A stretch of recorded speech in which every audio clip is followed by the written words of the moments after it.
Hello, I'm W.T. Edmonson, and welcome to Focus. Freedom often causes unbelievable silence. Well, we have with us today Representative Jay Barnes. He has been with us before, and we called him to come and talk about the past general session as well as the veto session that just ended here in Jefferson City a few weeks ago. So, Representative Barnes, welcome to Focus. Thanks for having me on again. All righty. Tell me, before we get started, what are some of the committees that you have been assigned to? Well, WT, there's a lot. You know, in the last General Assembly, I served on more committees than any other member of the legislature. I'm not sure that distinction is still true, but it's probably close to true. And so there's 4 regular committees that I'm on. I'm the chairman of the House Committee on Government Oversight and Accountability. I'm the vice chairman of the Education Committee, elementary and secondary education, that is, not higher education. I'm a member of the Committee on Urban Issues. I am a member of a budget committee that deals with general administration, which includes fringe benefits for state employees. I'm on the Joint Committee. I'm the vice chairman of the Joint Committee on Administrative Rules, which is a really important committee that most people don't know much about.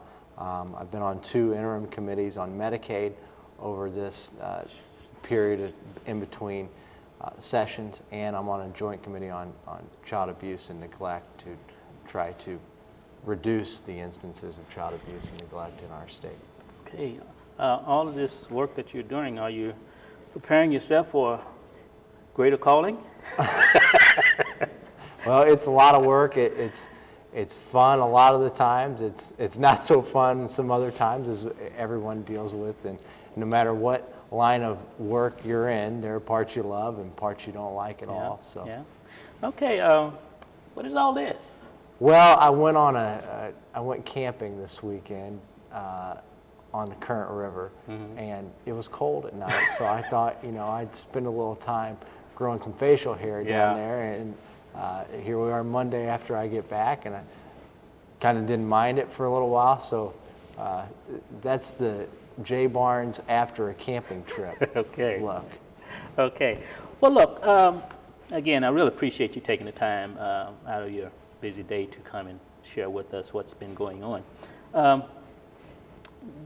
Before we get into specifics, looking at the state in general, the state of Missouri basically sent the House and the Senate to the Republican side, sent the statewide elected officials, with the exception of the lieutenant governor, to the Democratic side. What are citizens trying to say to legislation and legislators in the state of Missouri?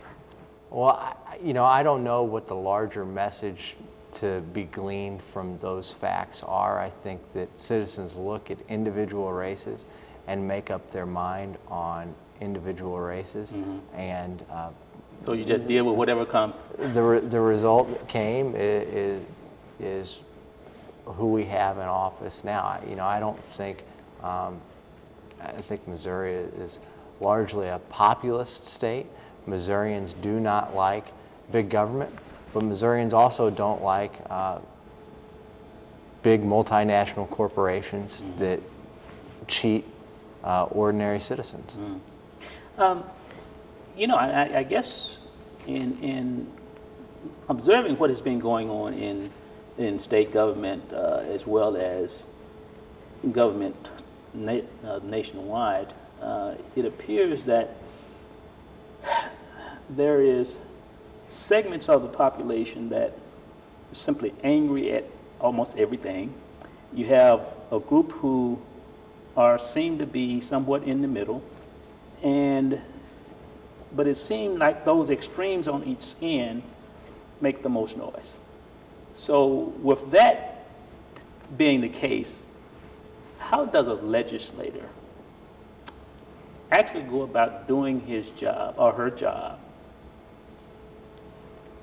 Do you shut off the crazies on both sides and do what you know is right, or do you listen to, or do you consider the power that these extreme groups have? I would say I listen to and consider the opinions that people have and that Missourians share with me.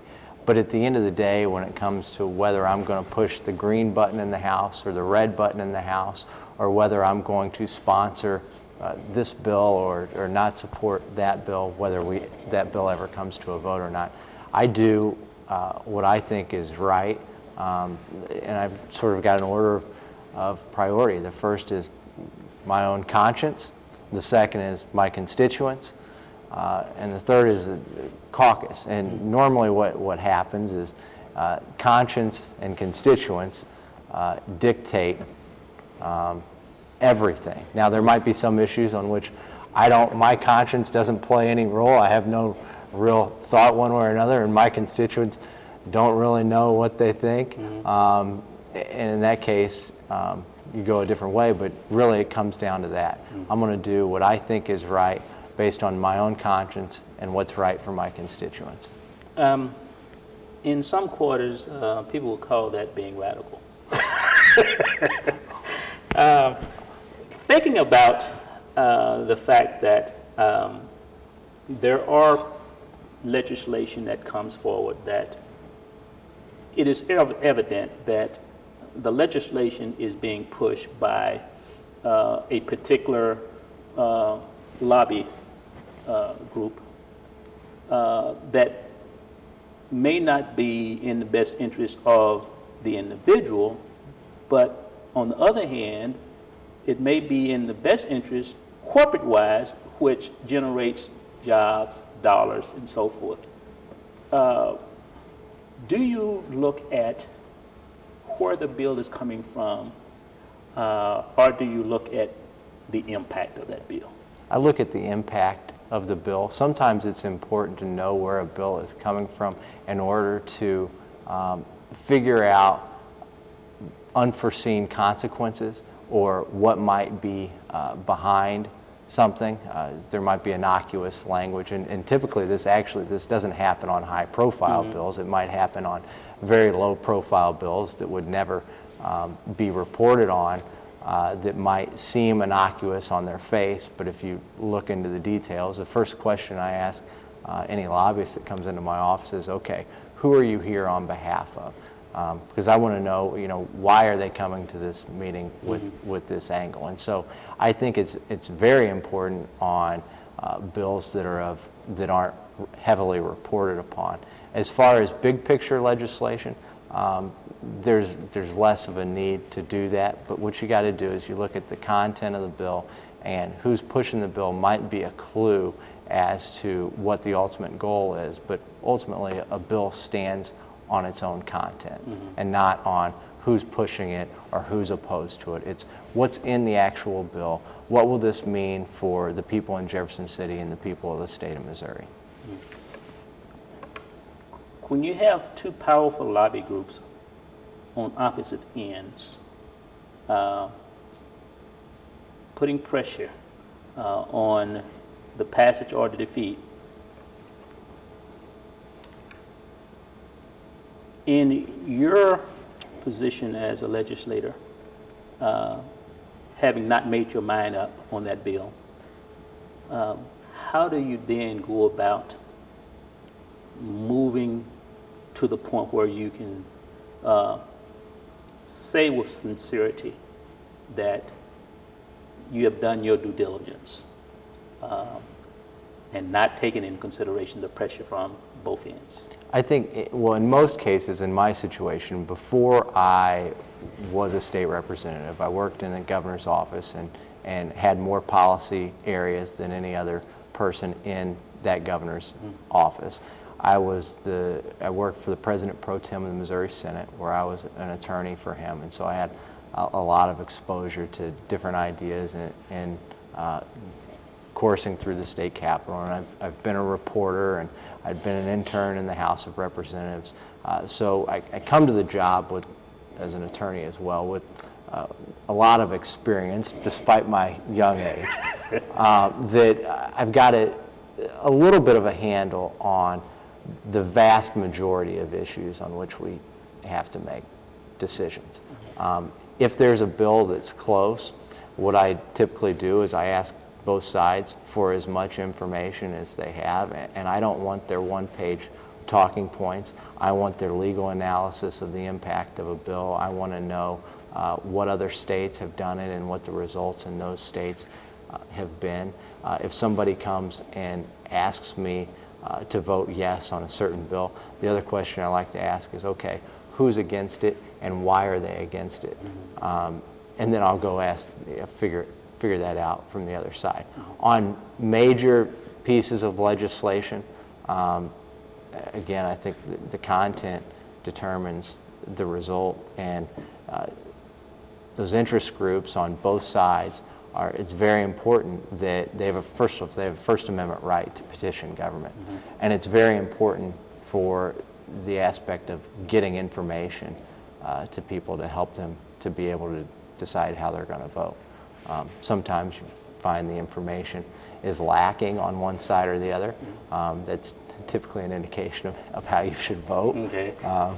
But it all goes down to the content of the bill. Okay. Looking at what came out of the 2013 General Assembly, what good came out of it? Well, we had a lot of good. I sponsored House Bill 986 and a couple other bills which increased eligibility for Medicaid for kids in Missouri's foster system to the age of 26, so that those kids have essentially the same access to health insurance that the child of a normal family does. That was, I think, the best bill that I passed this year. We got pay raises for state employees, which not as much as I would have liked, but we're two for our last two, and getting pay raises. And I know there a lot of folks want more, and they say this doesn't even count, but we're continuing to move forward. I was the House handler on a bill, Senate Bill 125. There was an education bill that I think could make a great deal of difference in improving education in the state of Missouri. It would allow the State Board of Education to more flexibility to intervene in struggling school districts and to do so immediately. Under the past law, if a district was failing, the state board had to wait 2 years before it entered the picture and started helping. Under Senate Bill 125, which the governor signed into law, the state board can come in immediately and start helping. Sometimes that might mean taking over. Other times, though, it would give them, for the first time, the flexibility to not take over and come in, look at what the district is doing and say, hey, this is what we know works from other situations we've been in. Why don't you guys do this? We'll take another year to look at the results a year from now, and you guys, the local elected board, you stay in charge, but you need some help, and we're here to help, and we can do it right away under Senate Bill 125. Okay. House Bill 253. Remind our viewers what the basic intent of House Bill 253 was. House Bill 253 was a tax cut bill, and I think what we've seen in Missouri over the past 10 to 15 years is, rather than focusing on broad-based efforts to improve the economy, the Missouri General Assembly and governors, and both Democrat and Republican, have been focused on these niche tax credits that basically go to big businesses that know how to work the system to get money. What I viewed House Bill 253 is a way to get around that, to say that, look, if we're going to the old John F. Kennedy adage that a rising tide lifts all boats, that if we're going to do things like that, we need to make it broad-based. We need to do it to incentivize capital to come to this, invest in the state of Missouri and create jobs here. I might mention, when we're talking about things the legislature did in regular session, right. Another thing we did was we, as the chairman of the government, as the House Committee on Government Oversight and Accountability, led a number of hearings into the Quality Jobs Act. it's a program for tax credits for basically big businesses in the state of Missouri. And what we found is that the statistics on the Quality Jobs Act are just not very good. It was set up as an entitlement program so that if a business checks certain boxes, the Department of Economic Development had no discretion on whether to award tax credits or not. Well, in the end, the Quality Jobs Act was hitting somewhere around the Mendoza line. For non-baseball fans, that's a really poor batting average. So we changed that. We gave the Department of Economic Development a little more discretion in who it can make those awards to. Now, with that discretion comes greater accountability, because if they're wrong on who they're awarding these tax credits to, it might be time to look at the underlying program as a whole. Okay, you told me what the pros were. What was the cons? The cons of the bill is the opposition. The claims of the opposition were that it was going to defund state government. I don't believe those cons to be true over the long term. Part of that con was the idea, and the governor made some withholds, that there was a definite flaw in the drafting of the bill. Okay, and it related to if the federal government enacted the Marketplace Fairness Act, which would allow a bunch of states to place taxes on items sold over the internet and treat them on the same level that we treat brick and mortar stores owned by people in our very community, that it would lead to an $800 million redemption, $800 million in redemptions immediately from the state treasury. Two parts about that. The one is that there was a significant drafting error. But the other part of that is Congress isn't going to pass that bill this year. There is nobody in Missouri's delegation who thinks it's going to happen. There's nobody in Congress who really thinks it's going to happen. And even if Congress had done it, we'd have time to come back and fix that problem. So the major thing, the major piece out there talking about the impact on the state budget immediately was a red herring. It wasn't ever going to happen. It was a terrible drafting mistake that if the bill, if we had overridden the governor's veto, number one, very likely would never have come to fruition. And even if it had come to that, we could have undone it like that when we came back in the spring. You know, from the little I read, it appeared that the major sponsor of the bill was within itself a negative. When a major supporter of a piece of legislation begin to get more visibility than the legislation, something's wrong. Something is wrong. And so how do you, as a legislator, separate the two? Because as business people, big money people, don't pour money into things that usually will not benefit them. And so that's become a situation where people are going to shoot at. How do you, as a legislator, separate the two? And how do you go about diagnosing whether or not that is the case? Well, the idea of tax cuts is not specific. Tax cuts for every single Missourian is most certainly not specific to any individual and any group that decides to spend money to support a legislative initiative.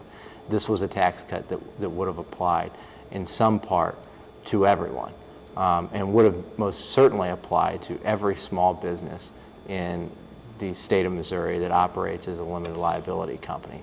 The second thing is that all of the attention paid to that group came after the after session, when in actuality this bill came through the House the first time, and I think a second time. We vote a lot of times on the same pieces of legislation as they're moving through houses.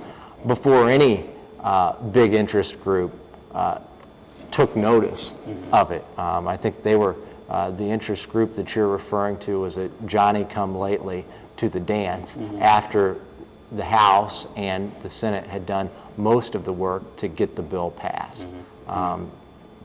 That wasn't the way it ended up. The appearance was definitely not there. And that, I would say that's certainly true. The appearance most definitely wasn't there at the end. Part of that was the machinations of the opposition to the bill. It's always easier for the opposition to demonize a singular person or a singular entity than it is to demonize an idea, particularly the idea that every small business owner in the state of Missouri should have a tax cut. That's a pretty hard idea to demonize, and so sometimes this might be one of the rules for radicals, I don't know, is you substitute attacking an idea with attacking an individual. Let's quickly talk about House Bill 436. That veto was sustained during the session. Again, tell our viewers what that was. House Bill 436 was a clearly unconstitutional bill which purported to defend the Second Amendment rights of Missourians. There's three major problems with the bill. The first was that it was clearly unconstitutional. There are 200 years of American case law, no federal appellate court or district court had ever held that a state could criminalize the actions of a federal agent for enforcing a federal law that no court had ever declared unconstitutional. There is absolutely zero case law. I like to say there's more evidence for the existence of unicorns than there was for the constitutionality of that provision of the bill. The second problem with the bill was that it would have hamstrung efforts of law enforcement across the state of Missouri to crack down on drugs in our state. So to do raids on meth houses and raids on crack houses. And it would have done that by prohibiting law enforcement officers from participating in any action with a federal agent enforcing either the gun control law of 1934 or the gun control law Act of 1968, which part of those things, one thing those do is it prohibits the sale of firearms to felons. It prohibits the sale of firearms to people who have been civilly determined, have an order of protection against them because of domestic abuse. Prohibits the sale of firearms to illegal immigrants. There's no corresponding state statute on illegal immigrants. What it would have done is if the feds came to a local sheriff and said, hey, we've been tracking this house and we think it's a meth house. Can you participate in the raid? Can you help us by participating in the raid? We think this is, so they go out, they get a search warrant. And a lot of those cases, what happens is they come in the door, and not only do they find drugs, they find guns. And if this bill were passed, what immediately would have had to happen is all of those local law enforcement officials would have had to throw their hands up and said, sorry, we can't be here anymore. If you're going to impound those weapons because they're illegal under federal law for one reason or another, we can't participate. But even worse, there's a reading of the legislation which says not only would they have had to do that, they would have been under the duty and obligation to attempt to arrest the DEA agent who was on the scene. I don't think that would have gone well for anyone involved. So that's the second major problem, is it would have hamstrung law enforcement's efforts to enforce drug laws in the state of Missouri. And that's why the Sheriff's Association came out against it, the police chiefs came out against it, the Fraternal Order of Police came out against it, a whole number of different police chiefs came out against it as well. The third major problem is, despite the sponsor's intent, it would have probably been the worst bill in the history of the United States for the Second Amendment. And the reason is simple. There are two recent Supreme Court cases on the Second Amendment, one involving the District of Columbia and one involving the City of Chicago. The District of Columbia case the Supreme Court held that a city or a state cannot ban, or held the District of Columbia could not ban handguns. Well, there's a little doctrine called the incorporation doctrine.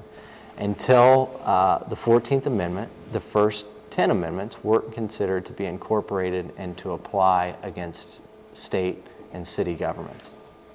The Second Amendment, as time has gone on, almost every part of the Bill of Rights has been incorporated to apply against states and cities, except for the Second Amendment.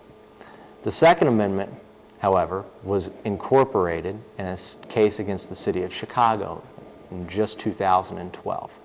The Federal Supreme Court, for the first time in the history of our country, said the Second Amendment applies to cities and states. If you take the premise of the bill that Missouri can declare, can usurp the judicial power from the Supreme Court, if we can do it, the city of Chicago could say, look, we know the Supreme Court said that you can't ban handguns and that the Second Amendment applies against cities and states, but you know, down in Missouri, they passed this bill that says they get to determine what's constitutional and what's not. And we think the Supreme Court was wrong, so we're going to reenact our handgun ban here, and we don't care what the Supreme Court says. What you'd see is if the premise of the gentleman's bill was correct, every anti-gun city and state around the country could do the same thing. And so what started as a movement to protect the Second Amendment would end up as a movement to destroy the Second Amendment in places all around our country. I guess my question as I look at this, how does a piece of legislation like that get past the House, get past the Senate, get to the governor for his veto? How does that happen? Well, I think in regards to the impact on law enforcement, I think part of what happened was a lot of folks believed, and I think still believe till the end, that they were engaged in essentially a symbolic vote. There were a lot of yes votes, I am convinced, of people who knew part of the bill was unconstitutional, and they thought as a result of that the other stuff didn't really matter. I don't think they ever really got down to subsection 3, okay, was the part that was clearly unconstitutional. The parts that created problems for law enforcement were subsections 5 and 7. I read subsection 3 and knew that when it came down to it, there's no way I could vote for the bill because I took an oath to uphold the Constitution. I never even got to paragraphs 5 and 7 until about 2 or 3 weeks before we went into veto session, because subparagraph 3 was so ridiculously unconstitutional that made up my mind. I don't need to read the rest of the bill if subsection 3 is so patently unconstitutional. And so I think there was a mistake of believing it to be a symbolic vote. And then, you know, as momentum builds for things, other folks sometimes hope somebody else will be the no vote. You know, and I tell you, and I really do believe that when things such as House Bill 243 gets past the House, the Senate, and then had it not been for a governor's veto, it could have become law. That is scary. And what that says to me, and I think it probably says to a lot of citizens, is who are we sending to represent us? If they're not going to do their due diligence, to do what you did, to make a valid decision based on constitutionality, who are we sending to represent us? It's scary, very scary. I hope we had, I wish we had more time, but the red light's on.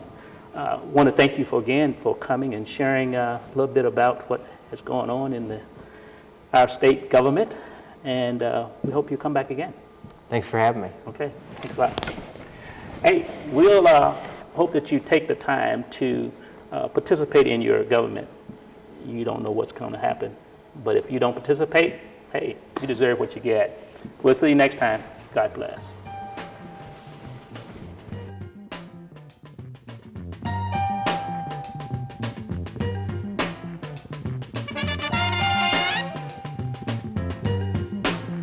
you.